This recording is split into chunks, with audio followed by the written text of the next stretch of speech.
एक तनख्वाह से कितनी बार टैक्स दूं और क्यों? जवाब है,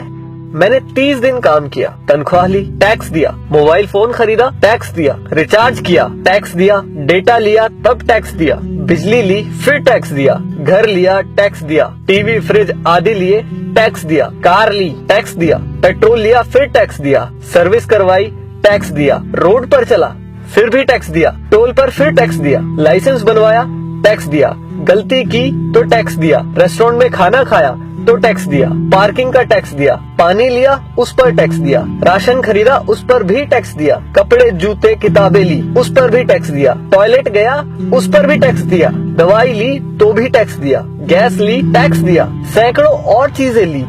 और टैक्स दिया, कहीं फीस दी, कहीं बिल, कहीं ब्याज दिया, कहीं जुर्माने के नाम पर तो कहीं रिश्वत के नाम पर पैसे देने ही पड़े। ये सब ड्रामे के बाद गलती से सेविंग में बचा लिया तो फिर टैक्स दिया। सारी उम्र काम करने के बाद कोई सोशल सिक्योरिटी नहीं, कोई पेंशन नहीं, 5 साल के MP MLA रहते तो बात और थी, कोई मेडिकल सुविधा भी नहीं, बच्चों के लिए अच्छे स्कूल नहीं, पब्लिक ट्रांसपोर्ट नहीं, सड़कें खराब, स्ट्रीट लाइट खराब, हवा खराब, पानी खराब, फल सब्जी जहरीली, हॉस्पिटल महंगे, हर साल महंगाई की मार, आकस्मिक खर्चे व आपदाएं, उसके बाद हर जगह लाइनें। सारा पैसा गया कहाँ? करप्शन में, इलेक्शन में, अमीरों की सब्सिडी में, माल्या जैसों को भगाने में, अमीरों के फर्जी दिवालियां होने में, स्विस बैंकों में, नेताओं के बंगले और कारों में और हमें झंडू बाम बनाने में। अब किसको बोलूं कौन चोर है? आखिर कब तक हमारे देशवासी यूं ही घिसटते जिंदगी जीते रहेंगे? मैं जितना देश और इस पर चिपके परिजीवियों के बारे में सोचता हूँ, परेशान हो जाता हूँ। समय आ गया